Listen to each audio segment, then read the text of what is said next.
Thank you and good morning.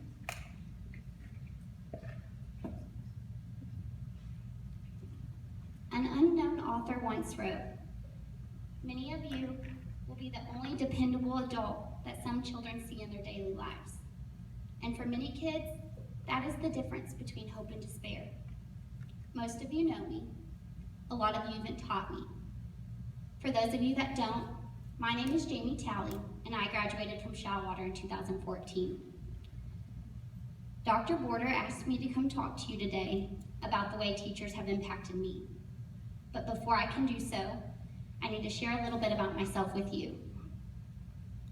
I was born to a single mother and an absent father due to post-traumatic stress disorder from being active in the military. I have two sisters, one who suffers from multiple birth defects and the other who never completed the 8th grade. I come from a family where education was not a priority and at times didn't look like an option for me either. Throughout my childhood, we were moved from home to home, sometimes not having one at all. My mother eventually settled with a man who had no desire to be a father. Therefore, by my junior year, I was living on my own and eventually became emancipated through the school. I am the first person in my family to graduate from high school and the first to attend college. In my opinion, education has the power to change one's entire life, and you as teachers have that same power. When I was young, school was the only place for me to be free of worry and enjoy the life that God gave me. Whether that be in Miss Reed's 2nd grade class, hiding in the treehouse loft with my nose stuck in a book, or finding comfort in knowing that I would get to eat lunch that day. When I was older, school became a place for me to seek answers for my future.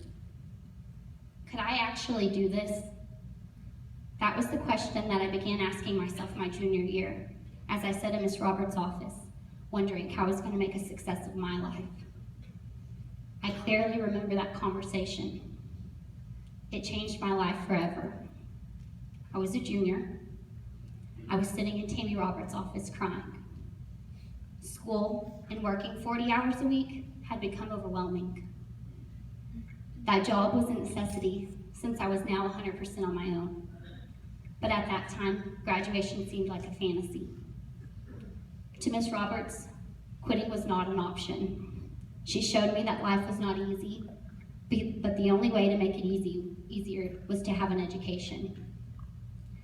The high school diploma was non-negotiable to her. She promised to guide me every step of the way. She gave me the connections and the resources that I needed to succeed. This was an extraordinary conversation that changed the trajectory of my life. But one important thing that I would like to share with you: do not forget about how much the little things matter to your students as well. Teachers always presented me with a reason to smile or an opportunity to be something more. With each and every student, there's more than what you can see at the surface. I speak from experience. If your student is falling asleep in class, consider that there might be more to it than they simply stayed up too late the night before. When your student doesn't have a paper signed, please consider that there might be more to it than them lacking responsibility. Each student that walks through your door has their own story that they may not be prepared to share with you.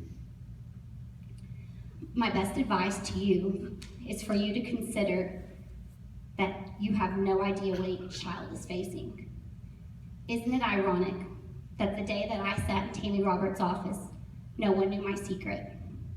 Yet I stand here today sharing my story with all of you.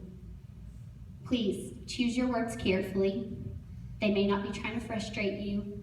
They may just be trying to survive. Many of you here today played a role in impacting my future.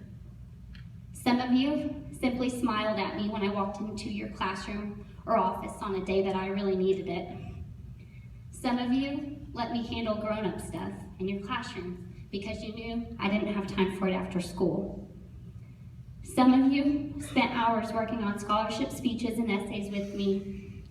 Some of you let me have a break when I wasn't prepared for class because you knew that there was more to it.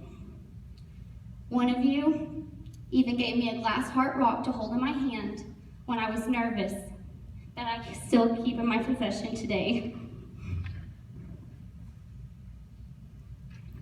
My senior year, I wrote a speech on homelessness for a contest. I practiced that speech in front of so many of you. The speech became my essay for my scholarship applications. I lost the speech contest, but I won all of the scholarships. On that trip, or because of that scholarship, I won a trip to Washington, D.C. On that trip, I met with John King, the Secretary of Education, and shared my story with him. The following week, the Department of Education changed guidelines for homeless students transitioning from high school to college, based on my recommendation. I've never felt so proud. I'm now a junior at Wayland Baptist University, and only have 1 year and 11 weeks before I attain my bachelor's degree in education. Without the teachers from this district, I would have fallen into the same pattern as my family, but you did not allow for me to do so.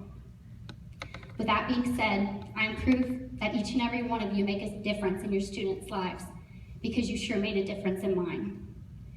In conclusion, I would like to acknowledge two ladies.